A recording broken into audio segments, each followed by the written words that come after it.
Tara. Ayun na.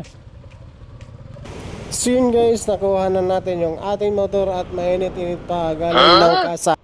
Sobrang lambot ng clutch at sobrang lambot din ng hand grip. At napakagaan ng motor na ito. At marami naman tayong mararating ito gamit ang motor na ito. At buti na lang walang checkpoint dito kasi yung kasama ko walang lisensya. So yun guys, papunta na kami ng bahay ngayon. At iiwan muna namin yung NMAX sa bahay at pumunta naman kami sa bodega. Grabe, napaka-smooth talaga pag bago ang motor.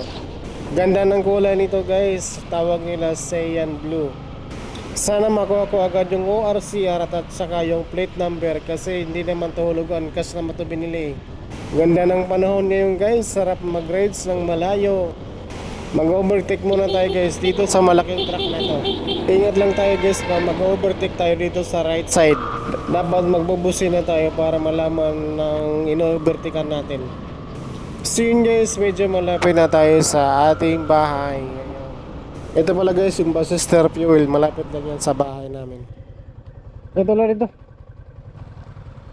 So yun guys, nasa bahay na kami ngayon at iiwan muna namin yung NMAX.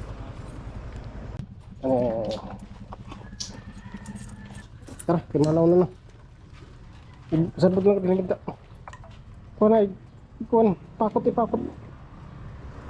pakot.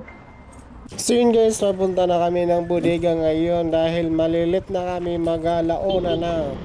Andun yung mga tao natin, tapos na yata sila mag-harvest kasi nasa kalsada na yung harvester. Napaka-smooth talay maneho ang bagong motor. Alauna na, malilit na yata tayo ngayon. Nako po, may checkpoint. Ito yung nagpapatibok sa ating mga puso, lalo na pag walang lisensya yung driver. Oo. Mga pahingaw to. Oo, bayod ko. Parang ikaw mo sir. Ano na, bodega? Yan na lang sir, kakuha. Ano yung resibo? Bayda ko. Bayda. Adi. Pero ka tuwi ganay, pero ka po nanog sa makuha. Yan na lang sir.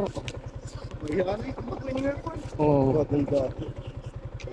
Ay, ito resibo sir. Yan na lang ako. Oh, yan na linig ko ah. Oo. Si cash ini. Oo. Perang cash ini.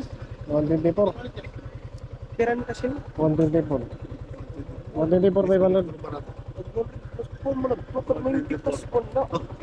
Salamat. Dere, mahalan ibis. Ibis, isa sugod-sugod mo na ito. Kailan pag iupo, makay maong, iupo nila ito. Okay na sir. Sige sir, hinay. Salamat. Bago. Buti na lang nadala natin yung resibo ng motor.